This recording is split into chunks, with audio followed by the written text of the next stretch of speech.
श्री राम जय राम जय जय राम ओ श्री राम जय जय राम ओ श्री राम जय जय राम ओ श्री राम जय जय राम। नमस्कार मित्रों, श्रीमद् वाल्मीकि रामायण की इस बालकांड में आप सभी का बहुत बहुत स्वागत है।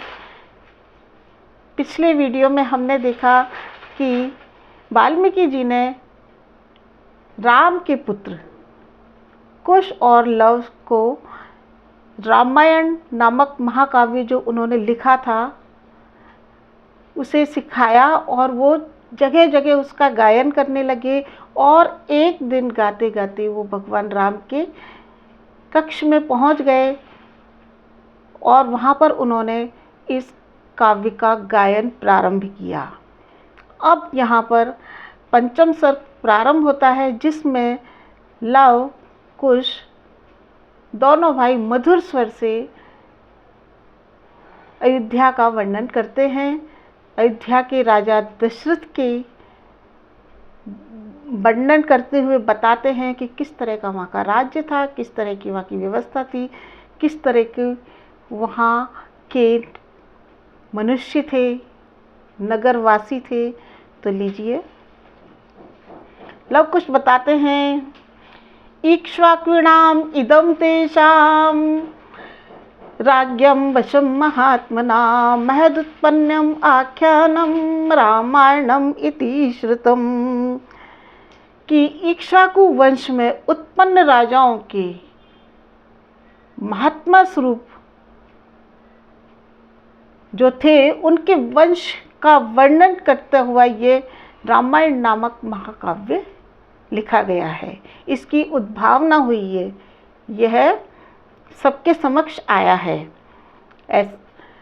आगे कहते हैं कि धर्म अर्थ काम का संपादन करने वाले, कर्मों का अनुष्ठान करने वाले अयोध्या नरेश दशरथ उस अयोध्या नगरी का उसी प्रकार पालन करते थे जिस प्रकार इंद्र अमरावती का करते हैं। तो अयोध्या नगरी कैसी थी, कैसे थे वहाँ के लोग, उसका वर्णन करते हुए वाल्मीकि जी ने लिखा है और लव कुश के मुख से कहलवाया है कि अयोध्या में कोई व्यक्ति कामी, कृपण, क्रूर, मूर्ख, नास्तिक नहीं था। कोई भी व्यक्ति ऐसा नहीं था जो कंगन, मुकुट और हार आदि से रहित हो, जो नहाया धोया नहीं हो, जिसने स्नान विलेपनम नहीं किया हो। और ऐसा भी कोई वहाँ पर व्यक्ति नहीं था जो अपवित्र भोजन करने वाला हो, मन को संयम में रखने वाला ना हो, और सदैव वो सभी जो है कंकण, हार इत्यादि धारण किए रहते थे। कोई भी ऐसा द्विज या ब्राह्मण वहाँ नहीं था जो कि नास्तिक हो, असत्यवादी हो और दूसरों में दोष ढूंढने वाला हो। तो मित्रों, वहाँ पर सभी ब्राह्मण वेद के 6 अंगों को जानने वाले थे और सहस्त्रों से कम दान करने वाले नहीं थे। कोई वहाँ पर दुखी नहीं था, कोई वहाँ पर विक्षिप्त चित्त वाला नहीं था। सभी मनुष्य दीर्घायु थे और धर्म और सत्य का आश्रय लेने वाले थे। क्षत्रिय ब्राह्मणों का मुख देखते थे, क्षत्रिय ब्राह्मणों की आज्ञा का मुख देखते थे कि कौन सी आज्ञा हमें मिले, और वैश्य क्षत्रियों की आज्ञा का पालन करते थे, और शूद्र अपने कर्तव्य का पालन करके तीनों वर्णों की सेवा में संलग्न रहते थे। और वहाँ की युद्ध व्यवस्था के बारे में और वहाँ की सेना के बारे में जो वर्णन किया है बहुत ही अलौकिक है। योधा नाम, अग्निकल्पा नाम, पेशला नाम, संपूर्ण कृत विद्या नाम, गुहा केसरी नाम। कि कुटिलता से रहित, अपमान को सहन करने में असमर्थ। वहाँ के जो वीर थे, अयोध्या के जो वीर सैनिक थे, कैसे थे? कुटिलता से रहित थे, परंतु अपमान को बिल्कुल सहन नहीं करते थे। अस्त्र शस्त्र के महान ज्ञाता थे। तो ऐसे योद्धाओं से वो पूरी हमेशा भरी रहती थी। किस प्रकार? जैसे पर्वतों की गुफाएं सिंहों से भरी रहती हैं। और वहाँ के वीरों की, अयोध्या नगरी के वीरों की, अस्त्र शस्त्र ज्ञाताओं की जो मुख्य विशेषता थी, जिसे वर्णन करते हुए उन्होंने कहा है कि किसी भी प्रकार का कोई भी व्यक्ति दुखी, आर्त या रोगी हो, या जो युद्ध से भागकर जा रहा हो, उस पर वे पूरी तरह से समर्थ होने पर भी, लक्ष्य वेदी बाण को जानने पर भी, और सिंहों से भी टकरा जाने वाले वीर उस पर कभी भी आक्रमण नहीं करती थी। तो इस तरह से जो है वह नगरी कैसी थी? कपाट तोरणवती थी, यानी उसकी जो अर्गलाएँ थी बड़ी बड़ी थी, बड़े बड़े दरवाजे थे, बड़े बड़े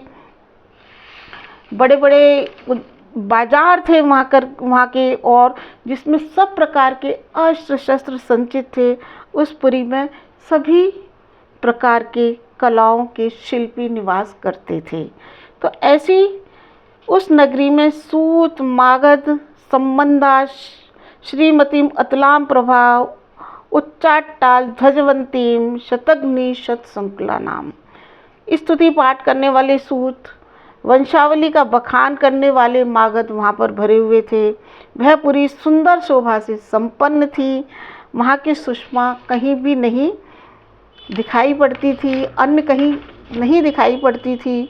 ऊंची ऊंची अट्टालिकाएँ थी, जिनके ऊपर हमेशा ओम का ध्वज फैलाता रहता था, और सैकड़ों तोपों से वह नगरी व्याप्त थी। ऐसी वह अयोध्या नगरी अपने समय में अतुल्य थी। तो मित्रों, ये आज हमने देखा कि अयोध्या नगरी के बारे में वाल्मीकि जी ने इस प्रकार का वर्णन किया है। अगले सर्गों में हम देखेंगे कि वहाँ के नागरिकों की स्थिति कैसी थी, और वहाँ के राजमंत्रियों के गुण किस प्रकार थे, वो किस तरह की रीति नीति से चला करते थे, जिससे अयोध्या सदैव सुरक्षित रहती थी। ता सत्यनामा दृढ़ तोरणार्गलाम गृहे विचित्रोपार्षिताम शिवाम पुरीम अयोध्याम निसहस्र संकुलानाम शशास वै शक्र समो महीपति।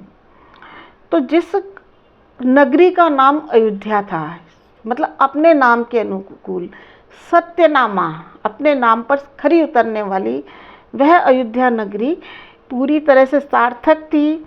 उसके दरवाजे और अर्गला सुदृढ़ थे, विचित्र प्रकार के ग्रहों से सुशोभित थी, और सहस्त्रों मनुष्यों से भरी हुई उस नगरी का इंद्र के समान तेजस्वी राजा दशरथ न्यायपूर्वक शासन करते थे। तो मित्रों, आज का प्रसंग यही समाप्त रहता है। बने रहिए मेरे साथ। आपको वाल्मीकि रामायण के इस प्रसंग में आनंद आता है, आप इसे सब्सक्राइब करें, इसे शेयर करें। ज़्यादा से ज़्यादा लोग, ज़्यादा से ज़्यादा हमारे भक्तगण जाने कि वाल्मीकि रामायण में भगवान वाल्मीकि जी ने राम के चरित्र को किस प्रकार लिखा है, कितने सुंदर तरीके से लिखा है। तो उसे हमें जानते रहने के लिए आपको मेरे चैनल को सब्सक्राइब करना होगा, उसे बेल आइकन दबाना होगा। और मित्रों, मुझे साथ के साथ मुझे कमेंट्स देकर के ये भी बताइए कि आपको मेरा ये चैनल कैसा लग रहा है, मेरा ये छोटा सा प्रयास आपको कैसा लग रहा है। भगवान श्री राम की कृपा है कि मैं इस कार्य को आप लोगों के सामने प्रस्तुत कर पा रही हूँ। आपका मेरे वीडियो देखने के लिए बहुत बहुत धन्यवाद। नमस्कार। जय श्री राम।